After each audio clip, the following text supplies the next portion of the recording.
Hello everyone.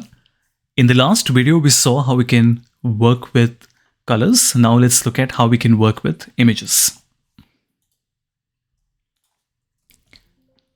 If you're using Microsoft 365 and you go to Insert, you will have the option for pictures where you can import a picture which is there locally on your computer, or you can also go to stock images.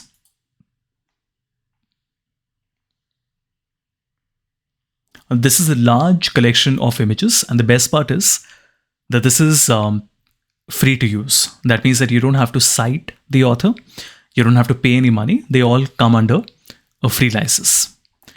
There are different categories as well, so I can search for maybe something related to a target. Now do keep in mind this will not be as diverse as a website, and I will be introducing two websites to you later. But then it's quick, and these are very high resolution. So I can just pick any one of these. Let's say this one, and I can insert it. As you can see, it's really high resolution. A couple of things. It is not filling up the entire slide, and maybe you want that to happen.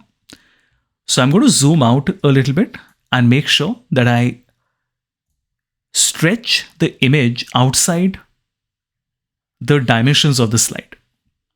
Now you can either keep it this way, and of course when you go full screen it will look good, but if you are really particular you can also right click and then crop it, because as it is that area is coming outside the slide, so you might as well crop it to make sure that you only keep the area that is coming within the slide, like this.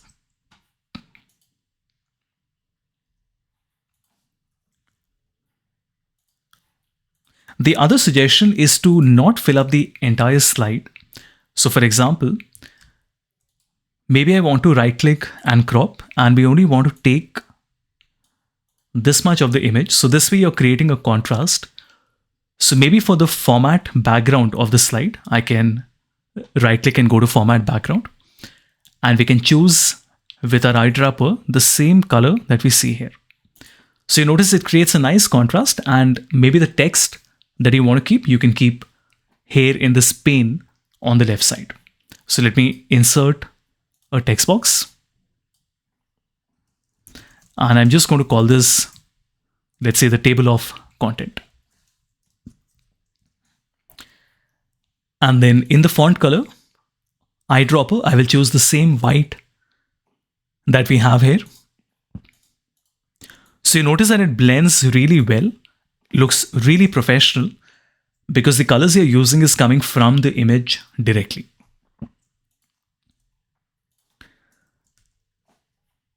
Let's talk about some other websites now.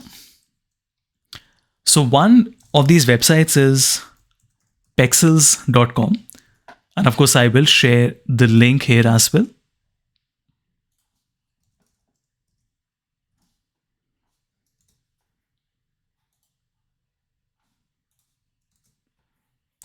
It's a free website. It has lakhs of images available in it. So definitely worth a look. And this is one of the best ones. So I'm going to search for the same keyword that we had searched for earlier. So I'm searching for target. And now you notice that you have many more options available, substantially more. And maybe if you want to search for a goal and not a target, then it's going to give slightly different options. And if I want to say something related to strategy, so to make it more business friendly, it gives us 1700 different images related to that. It of course will require quite a bit of searching since there's so much content available. You should definitely have a look at this. You also have the option for putting in videos, but this I'll be covering in a different video where I explain, or rather in a different module, where I explain how audio and video can be used in PowerPoint. So this is one of the websites, Pexels. The other one that I use very frequently is called unsplash. Same concept, you have a lot of different images available. So if I'm searching for a business target, you can see we have quite a few different images available like this.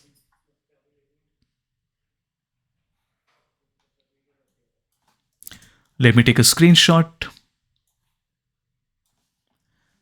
and keep it here on the PowerPoint.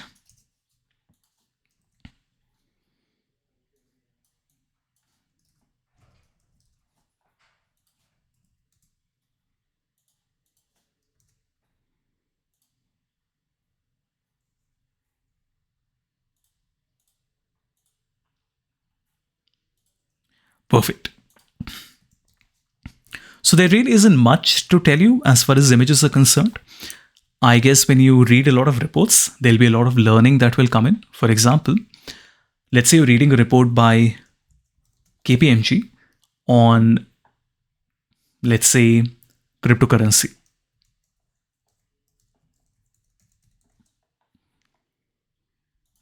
And I'm searching for a PDF, as I taught you earlier.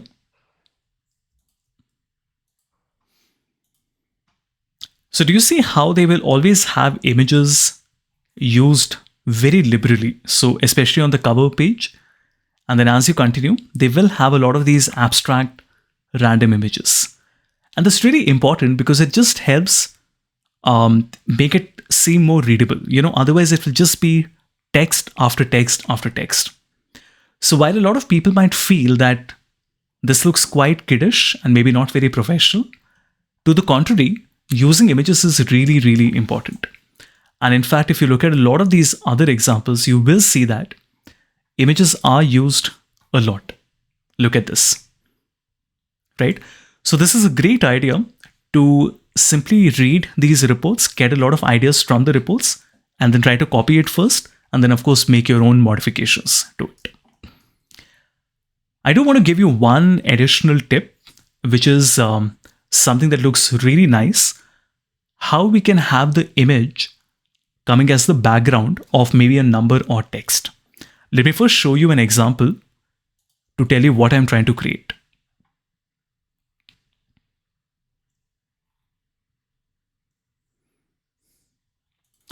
Look at this one. This is from a KPMG report.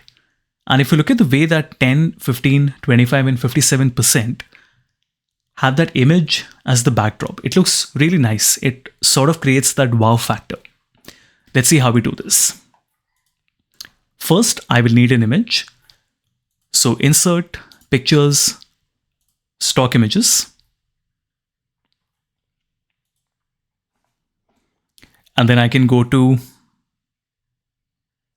let's say, analytics. And let's pick one of these.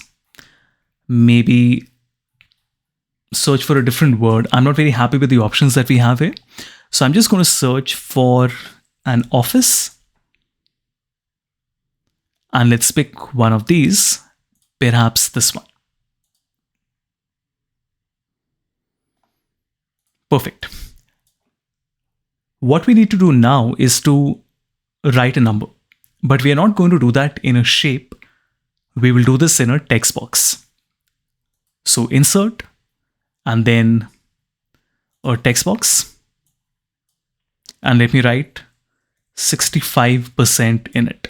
And I'll make it really large like this. I will also change the font to Arial Black, something that I personally like to use, but you can explore other fonts as well. So that gives me my 65% here. In fact, we can make it a little larger.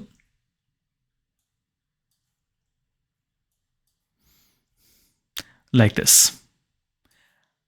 And let's make sure that the image is bigger than the text box, like this. Now you have to keep in mind that the image should completely cover the text box from all the 4 slides. What I mean to say is that it should not be like this. It should not happen that a part of the text box is coming outside the boundary of the image. So we'll keep something like this. Now we will drag and select both of these things, the image along with the text box. We go to picture format. We go to shape format, and then we select merge shapes, and then we go to fragment. And that's it. But why is it not working? Now, this happens because sometimes the order in which you select the two objects is not correct. So one more time, if I select the text box first and then press Ctrl and click on the image, let's see what happens. So when I do a fragment, it doesn't work. But if I do it the other way around, if I select the image and then I select the text box, you will notice now it works perfectly. So remember, the order in which you select matters. Please keep that in mind. So what has happened now is that all of these objects, 65%, so 65 and the percentage symbol, have now been separated. So if you delete it, I will get something like this. But we want to do the opposite, right? So what we're going to do is we will select the image and delete it. And what we are left with is something like this. So let me delete these circles, select everything, press Ctrl G to group it. And then we can make it a little smaller. And here we go. Our final output looks like this. Of course, now you can add an outline and things like that. So it's pretty cool. It's such a nice way of presenting numbers, especially, maybe even text. Of course, you don't want to overuse it. It might be a little tacky. So be very careful about where you use it and make sure that it fits in tone with everything else that you have.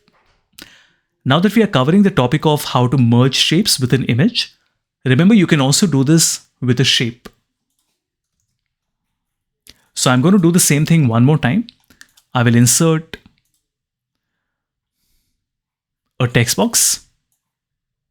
I'm going to write 65% in it, just like we did before. Change the font to Arial Black, but this time we will keep a shape at the back. So insert, and then a shape, just a rectangle, nothing fancy, at the back. And make sure that the shape is sent to the back and the text is in the front.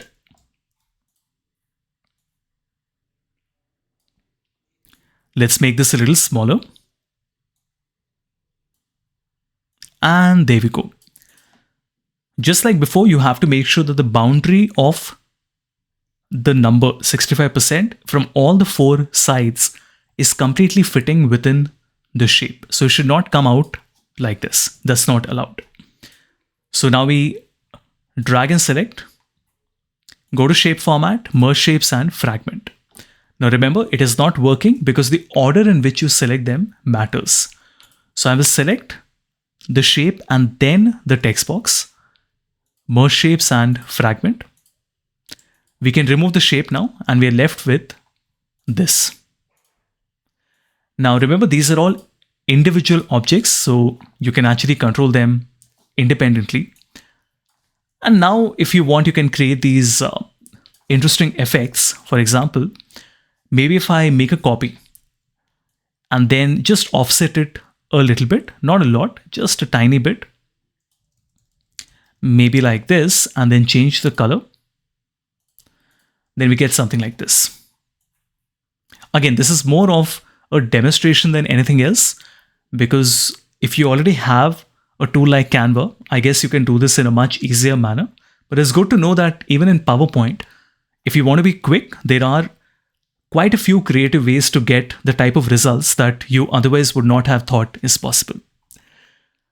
So to wrap up this particular video, remember, when you work with images, please look at inspiration from the reports, because that will teach you a lot about what type of images, where to use it, what should be the size, and how do you blend the images with the text and the numbers that you have.